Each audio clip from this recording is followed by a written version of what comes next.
120 scoop में आपका स्वागत है। आइए, आज हमारे बीच शहर के एक सोशल एक्टिविस्ट मौजूद हैं जिन्होंने शहर में एजुकेशन फील्ड में, सोशल फील्ड में काम किया है, युवाओं के बीच में काम किया है और जिनके फादर जो है, उनके पिताश्री जो है कांग्रेस से जुड़े रहे और ज़मीनी राजनीति से जुड़े रहे, जिन्होंने शहर में, युवाओं में और शहर के सोशल वर्कर्स में अपना मकाम बनाया। आइए गिरीश पांडव जी, आपका हमारे स्टूडियो में स्वागत है। आइए हमारे दर्शकों को आप अपना परिचय कराइए और ये बताइए उन्हें कि जो आज की जो युवा पीढ़ी है, जो आपके डैडी के बारे में, आपके पिताश्री के बारे में नहीं जानते हैं, आप उनके बारे में भी अपना परिचय कराइए।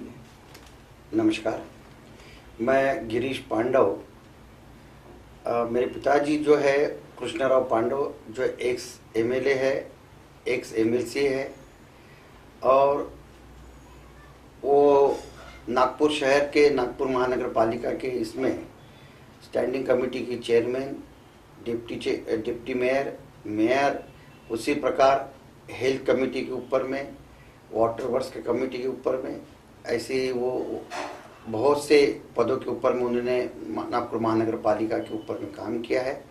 उसी प्रकार इमरजेंसी के कार्यकाल में वो नागपुर शहर कांग्रेस कमेटी के अध्यक्ष रहे हुए हैं और उन्हीं के नेतृत्व के अंदर में नागपुर में जेल भरो आंदोलन सक्सेस हुआ था। उसी प्रकार वो 1982 से लेके 1994 तक वो एमएलसी रहे हैं, विधायक रहे हैं और उसके बाद में उन्होंने अभी फ़िलहाल वो एक्टिव पॉलिटिक्स से अभी वो थोड़ा सा दूर है और सोशल वर्क में अब उनका काम चल रहा है। जी, एक्टिव पॉलिटिक्स से अभी दूर है, लेकिन अब गिरीश पांडव जी ने उनकी जगह ली है और एक सोशल एक्टिविस्ट जो ज़मीन से जुड़े नेता होते हैं, इस तरह से समाज सेवा का काम कर रहे हैं। आप बताइए हमारे दर्शकों को कि आप एजुकेशन फील्ड में किस तरह काम कर रहे हैं। एजुकेशन फील्ड में तो मैं पहले से ही जुड़ा हुआ हूँ।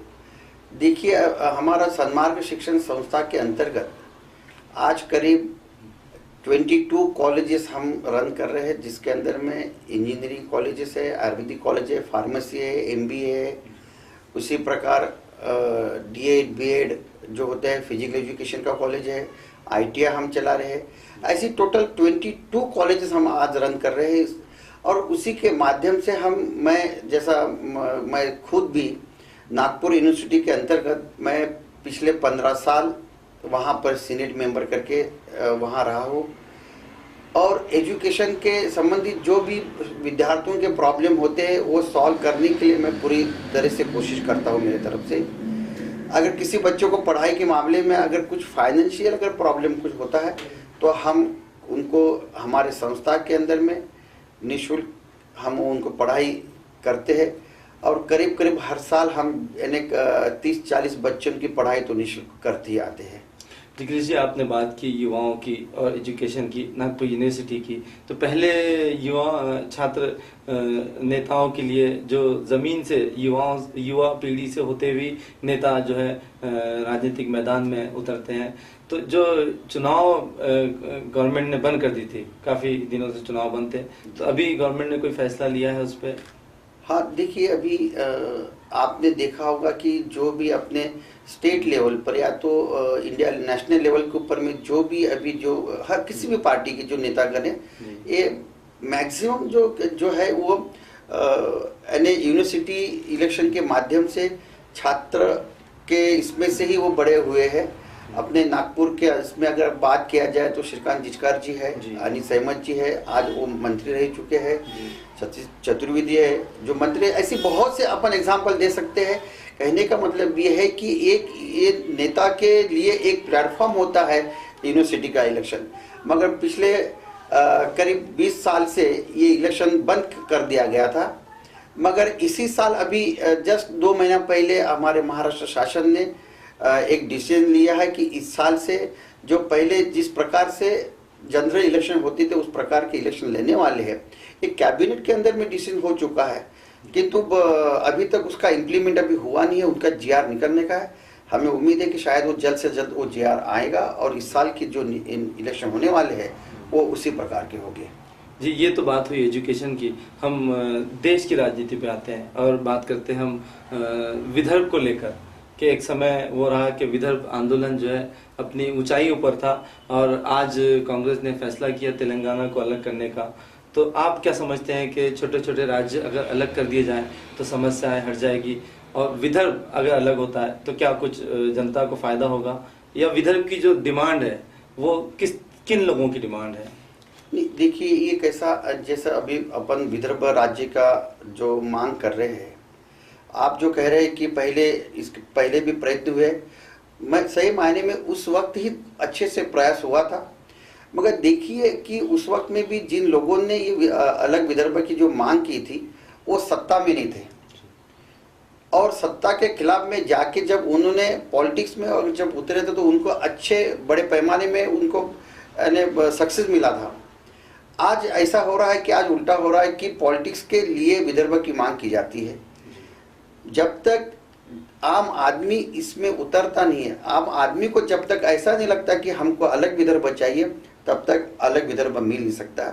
अभी हर इंसान, हर जो नेता है, पुढ़ारी जो है, वो अपनी रोटी सेकने के इसमें अलग विदर्भ चल रहा है। ये मेरा व्यक्तिगत मत है। ये रहेगी बात कि ये अपने छोटे राज्य करने से सक्षम हो सकते क्या? देखिए ये डिपेंड होता है कि उस एरिया के ऊपर में है। आज विदर्भ के अंदर में अगर आप अपन अलग राज्य लेते हैं तो अपने पास में माइनिंग के अलावा और फॉरेस्ट के अलावा मुझे नहीं लगता कि और भी कोई क्षेत्र है करके उत्पन्न के साधन जो होते हैं जी, अपने को पूरा स्टडी करना पड़ेगा कि ये दो फॉरेस्ट और जो माइनिंग के माध्यम से अपन सक्षम हो सकते हैं क्या, ये भी सोचना जरूरी है। ऐसा नहीं है कि छोटे राज्य है तो डेवलपमेंट होता है, बहुत से लोगों की अलग अलग राह है। अभी जो जैसे अपन देखे हैं कि तेलंगाना राज्य अलग हुआ है, तेलंगाना राज्य अलग हुआ है तो उनके वहाँ की जो नेचुरल जो उनके पास में जो संपत्ति है उसके ऊपर में बहुत कुछ निर्भर है, मगर विदर्भ के अंदर में मुझे व्यक्तिगत तो नहीं लगता है कि अपन बहुत ज़्यादा सक्षम होंगे। अपने को अगर अलग राज्य भी मिलता है तो भी अपने को केंद्र शासन के ऊपर में डिपेंड रहना पड़ेगा, ऐसा मेरा व्यक्तिगत मत है। जी, जैसे आपने अपनी अपनी रोटी सेकने की बात की, तो आपको ऐसा नहीं लगता कि शहर नागपुर की अगर बात लेते हैं हम, तो चाहे राष्ट्रीय स्तर की बात अलग है, लेकिन नागपुर में हम ये देखते हैं कि काफ़ी बरसों से कांग्रेस के अंदर जो गुटबाजी का कांग्रेस शिकार है, और शायद इसकी क्या वजह है वो दूर क्यों नहीं हो पाती, लेकिन जिसकी वजह से जो मतदाता वो भी थोड़ा डगमगाता है और पार्लियामेंट मेंबर कांग्रेस का चुनकर आ जाता है, विधानसभा में भारतीय जनता पार्टी जीत जाती है, और नागपुर म्युनिसिपल कॉरपोरेशन 2 टर्म्स हम देख रहे हैं कि भारतीय जनता पार्टी जीत रही है। तो क्या ये उनकी अपनी जीत है या फिर कांग्रेस की अपनी गुटबाजी या सही चुनाव नहीं करना? देखिए जैसा आपने अभी कहा है, आप देखिए कांग्रेस वालों, कांग्रेस पक्ष ये ऐसा पक्ष है कि हम जो कांग्रेस के लोग हैं वो कहते हैं कि कांग्रेस को कांग्रेस के ही लोग हराते हैं जी, और ये बात भी सही है। आप देखिए कि नागपुर की अगर अपन बात करते हैं, लोकसभा कांग्रेस के तरफ में है, 6 विधानसभा में से 4 विधानसभा ये बीजेपी की तरफ में है, 2 विधानसभा कांग्रेस की तरफ में है। पिछले 2 टर्म से अपने नागपुर महानगर पालिका के अंदर में बीजेपी की सत्ता है। ये जो कहने का मतलब ये है कि लोगों का अभी पार्टी के ऊपर से विश्वास कम होते जा रहा है। मेरा व्यक्तिगत मानना ये है कि जो कौन विकास कर रहा है उसके ऊपर में भी डिपेंड होता है, और कांग्रेस पार्टी या अन्य कोई पार्टी जो राष्ट्रीय पार्टी कहलाई जाती है, हर पार्टी के अंदर में ग्रुपबाजी होती है। आज नागपुर के अंदर में कांग्रेस जो पीछे आई है, मेरा तो व्यक्तिगत कहना ऐसा है कि पक्ष के अंदर में व्यक्तिगत जो गुटबाजी चल रही है उसी की वजह से कांग्रेस पार्टी आज पीछे आई हुई है। अन्यथा कांग्रेस का गढ़ रहा है नागपुर से शहर, और आज अपन देख रहे हैं कि यहाँ पर बीजेपी में वातावरण होते जा रहा है।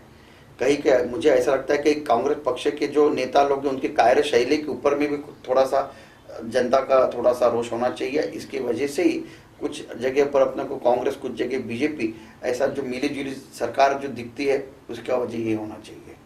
जी, नागपुर की जो विधानसभा है अलग अलग लेकर जो विधानसभाएं हैं 6 क्षेत्र हैं, तो उसमें खासतौर से मामला पश्चिम को लेकर अक्सर बात निकलती है कि भारतीय जनता पार्टी ने इस वहाँ के अपने एमएलए जो रहे देवेंद्र फडणवीस, उनको उन्होंने अपना राष्ट्रीय नेता बनाया, उन्होंने पार्टी का अध्यक्ष बनाया हुआ। तो क्या कांग्रेस के पास ऐसा कोई उम्मीदवार नहीं होता कि वो उन्हें वहाँ से हरा सके? नहीं, जो हरा नहीं सकता ऐसा भी ये नहीं है। देखिए कैसा ये दक्षिण और दक्षिण पश्चिम एरिया जो है ये पहली बार तैयार हुआ है। पहले वो एक पश्चिम अलग एरिया था, दक्षिण अलग एरिया था। पहले जो अब नागपुर के अंदर में जो 5 जो क्षेत्र थे उसके अंदर में ये 6वां एक क्षेत्र बना हुआ है और ये दक्षिण और पश्चिम मिलके बना हुआ है। आप जो कह रहे हैं कि भैया देवेंद्र के खिलाफ में कोई अच्छा कैंडिडेट अपने पास में नहीं है क्या, तो ये जो है ऐसा तो मैं नहीं मानता कि कोई कैंडिडेट नहीं है। हमारे कांग्रेस पार्टी के अंदर में अच्छे लोग हैं। पश्चिम में से हमारे आज जो नेता है राजेंद्र मूलक, बहुत अच्छा काम चल रहा है उनका। और उसी प्रकार हमारे खासदार जो है उनके सुपुत्र भी अच्छा काम कर रहे हैं। दोनों भी उसी क्षेत्र के अंदर में रहते हैं। मेरा तो यह है कि अगर जो आला कमान जो है वो अगर इन जैसी नव युवकों को अगर टिकट देते हैं तो देवेंद्र फडणवीस को हराना भी कोई मुश्किल बात नहीं है, ऐसा मैं समझता हूँ। और वो जो एरिया जो है वो ऐसा देखा जाए तो कांग्रेस का ही गढ़ रहा है। वहाँ पर ज़्यादातर जो हमारे जो दलित समाज जो है करीब 40-50% वहाँ पर दलित समाज आता है और जहाँ दलित समाज होता है वो कांग्रेस के फेवर में आता है, ऐसा मेरा मानना है। जी, तो भविष्य में ऐसी उम्मीद की जा सकती है कि अगर कैंडिडेट अच्छा चुना जाए तो जीतने की चांसेस जो है बढ़ जाएंगे? जी, जरूर बिल्कुल सही है कि ये कैसा है कि देखिए अभी लोगों का भी ये होते जा रहा है कि कैंडिडेट के ऊपर में बहुत सा निर्भर होता है। कैंडिडेट कैसा है उसके ऊपर में है। और जो मैंने अभी आपको कहा कि हमारे पार्टी के अंदर में मूलक साहब, विशाल मुत्तेमार जी है और भी अन्य विकास ठाकरे जी है, ऐसे अच्छे लोग जो यंग जो लोग हैं ऐसे लोग वहाँ पर है उस क्षेत्र के अंदर में मौजूद है।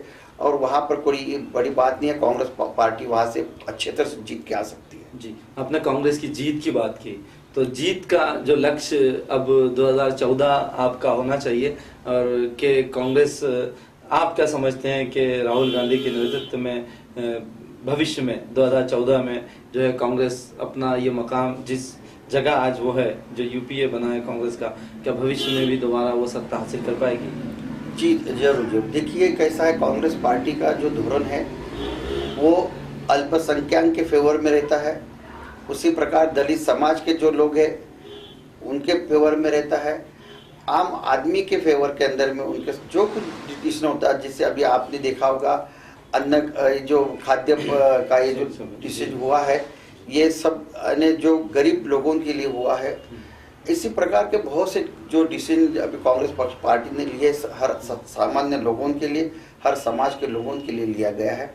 और मुझे ऐसा लगता है कि आने वाले 2014 के अंतर्गत भी कांग्रेस पार्टी के अच्छे इससे जीत होगी। हमें सिर्फ जो दलित समाज के लिए कुछ करना होगा, अल्पसंख्यक के लिए और भी ज़्यादा जो भी है कर सकते हैं उनके लिए अपन ने कांग्रेस पार्टी ने करना चाहिए। अगर उनके लिए अपन उनको साथ में लेकर चलते हैं तो कांग्रेस की जीत सुनिश्चित है।